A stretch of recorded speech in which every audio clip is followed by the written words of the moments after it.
আমার পিছনে যে উঁচু উঁচু পাহাড়গুলো দেখতে পারতেছেন এগুলো হচ্ছে ভারতের মেঘালয় রাজ্য, যাকে বাংলাদেশের ট্যুরিস্ট বা ট্রাভেলাররা পাঁচগাঁও বলে চিনে থাকেন।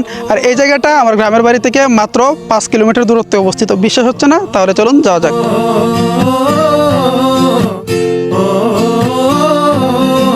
বাড়ি থেকে বাহির হয়ে মোটরসাইকেলে করে শুরু করলাম আজকের এই যাত্রা। গন্তব্য বাড়ির কাছের সীমান্তবর্তী উঁচু উঁচু পাহাড়। পরিচিত গ্রামীণ পাকা রাস্তা ধরে আমাদের বাইক ধীরে ধীরে এগুতে থাকলো। এগুতে এগুতেই রাস্তার ফাঁক গলে দূরের পাহাড়গুলো ধীরে ধীরে স্পষ্ট হয়ে উঠতে লাগলো। রাস্তার দুপাশে খোলা মাঠ, সারিবদ্ধ গাছপালা আর এক নীরব পরিবেশ যেন সত্যি এক অন্যরকম অনুভূতি দিচ্ছিল, যা আপনি শহরে বা অন্য কোথাও কখনোই পাবেন না। ধীরে ধীরে যতই এগুতে লাগলাম সময় যেন থমকে যাচ্ছিল। এই পথের প্রতিটি ভাগ আমার চেনা, তবুও প্রতিবারই নতুন করে মুগ্ধ করে চারপাশের এই অপরূপ প্রকৃতি। নেত্রকোনা জেলাধীন কলমাকান্দা উপজেলার সীমান্তবর্তী একটি গ্রাম হলো পাঁচগাঁ, যা বাংলাদেশের সীমান্ত ঘেঁষে অবস্থিত। এই পাঁচগাঁই নেত্রকোনাকে সারা দেশে আলাদা এক জনপ্রিয়তা দিয়েছে, যার মূল কারণ এখানকার পাহাড় এবং প্রকৃতি। কিন্তু দুঃখের বিষয় হলো এই পাহাড়গুলো বাংলাদেশের নয়। এই পাহাড়গুলো মূলত ভারতের মেঘালয় রাজ্যের অন্তর্ভুক্ত। তবুও বাংলাদেশের অনেকেই প্রতি বছর এখানটায় ঘুরতে আসে এই প্রকৃতির অপরূপ লীলাভূমিকে উপভোগ করতে।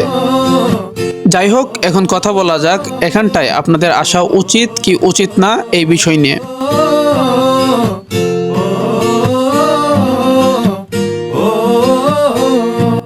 গাইস, বাংলাদেশের যারা আপনারা ট্যুরিস্ট ও ট্রাভেলার আছেন, আপনারা এখানটাতে আসতে পারবেন না, এখানে অনেক রেস্ট্রিকশন আছে।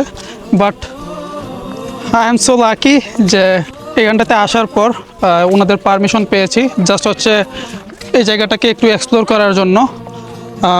আমি আপনাদেরকে কখনো উৎসাহিত করব না যে এখানটাতে আসেন। এখানে টোটালি হচ্ছে ইলিগাল, যেহেতু হচ্ছে এই বর্ডার বা পাহাড়ের যে অংশটা আছে টোটালি এটা হচ্ছে ইন্ডিয়াতে পড়ছে, ইন্ডিয়ার মেঘালয় রাজ্য। আপনারা হয়তো অনেকেই জানেন যে এই জায়গাটা বাংলাদেশে পড়ছে, পাঁচগাঁওয়ে পড়ছে, বাট এটা হচ্ছে বাংলাদেশ বা পাঁচগাঁওয়ের কোনো অংশ না।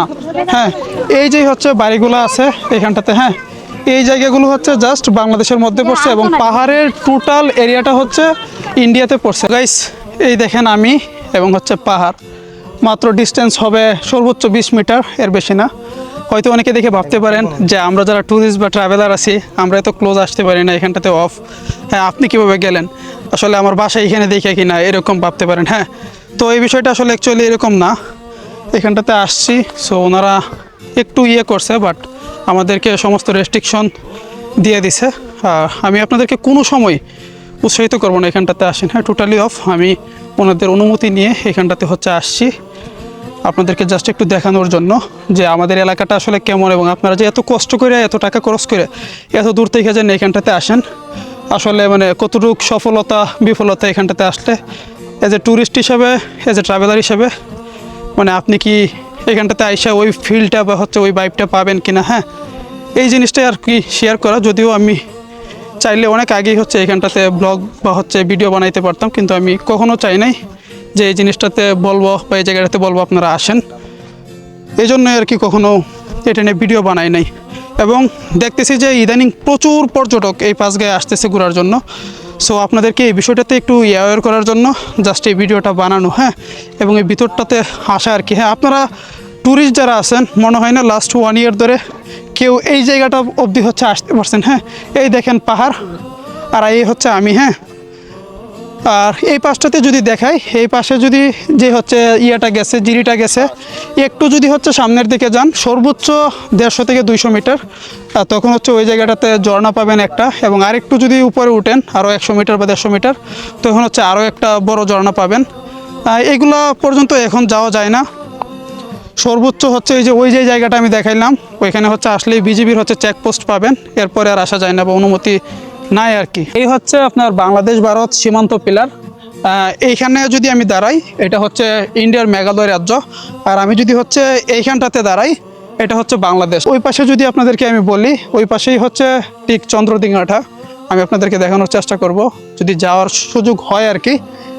আমি এলাকার বলে যে আমাকে হচ্ছে একদম ধরে এনে দিয়ে আসবে যেন ভাই তুমি যাও, তুমি এলাকার, এরকম না বিষয়টা। হ্যাঁ, যদি আমাকে যাইতে দেয় আমি আপনাদেরকে দেখানোর চেষ্টা করব। ওই পাশেও একটা ঝর্ণা যদিও আছে, বাট প্রত্যেকটাতে রেস্ট্রিকশন। টোটাল এরিয়াটাই আমি আপনাদেরকে বলি যে টোটাল পাহাড় বা হচ্ছে এই বর্ডার এরিয়াটা হ্যাঁ ওইটা হচ্ছে ইন্ডিয়াতে পড়ছে। হ্যাঁ, বাংলাদেশে দেখার মতো এই এলাকাতে কিছুই নাই। আমি এই এলাকার সন্তান, যদি দেখার মতো জেনুইনলি কিছু থাকতো আমি আপনাদেরকে এতদিনে দেখাইতাম আমার ব্লগে। আমি হচ্ছে দেখানোর জন্য সিলেট যাই না, এই চিটাগংয়ে যাই না, রাজশাহীতে যাই না, এই এলাকাতে রেগুলার আমি ব্লগ দিতাম বা এলাকাতেই পড়ে থাকতাম। হ্যাঁ, আর এলাকাতে আসছি কিছুদিনের জন্য, সো ভাবলাম যে মানুষের মধ্যে এত কিউরিয়াসিটি এই পাঁচগাঁও নিয়ে, এই নেত্রকোনা কলমাকান্দা নিয়ে। নেত্রকোনা বলতে আমরা চিনি এই জায়গাটারে, নেত্রকোনা মানেই হচ্ছে চিনি এই পাঁচগাঁও কলমাকান্দাকে হচ্ছে আমরা চিনে থাকি, কিন্তু এখানে আসলে কিছু নাই ভাই।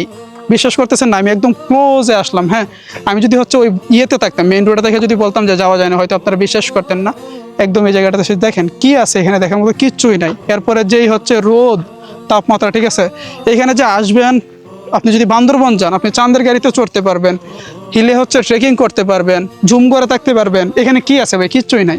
আসলেন দৌড়ায় হচ্ছে ঢাকার থেকে একটা গাড়ি দিয়ে, ঠিক আছে, আইসাই হচ্ছে উত্তপ্ত গরমের মধ্যে 2 মিনিট হাঁটলেন, ঠিক আছে, না হচ্ছে ভিতরে ঢুকতে পারবেন। এখন হচ্ছে বাংলাদেশ যে হচ্ছে বর্ডার গার্ড আছে ওনারা হচ্ছে এখানে সিকিউরিটি দেওয়ার সুবাদে, এখানে হচ্ছে ভারতের যে বর্ডার গার্ড আছে ওনারা নাই, বাট ওনারা কিন্তু হচ্ছে এই লাইন ধরে হচ্ছে কিন্তু ধারায় থাকে, বসে থাকে পিস্তল নিয়ে। হ্যাঁ, সো আপনি আসলেন এই জায়গাটাতে হচ্ছে রোদের মধ্যে একটু তাপ খাওয়ার জন্য আর হচ্ছে একটু উঁচু উঁচু ঠিলা দেখার জন্য। আপনাকে যদি একটা কিছু করে, হ্যাঁ, এটার দায়ভার কার? বাংলাদেশ সরকারের। হ্যাঁ, বা আপনি আসলে ওইভাবে হচ্ছে উন্মুক্ত এখানে ঘুরতে পারতেছেন। এটা আসলে ট্যুরিস্ট প্লেস না, যদিও মানে হয়তো এটা বাংলাদেশ সরকারও এটাকে ট্যুরিস্ট প্লেস হিসেবে অনুমতি দিয়ে ফেলছে, হ্যাঁ, মানুষের আসার সুবাদে, কিন্তু জেনুইনলি এটা কোনো ট্যুরিস্ট স্পট না।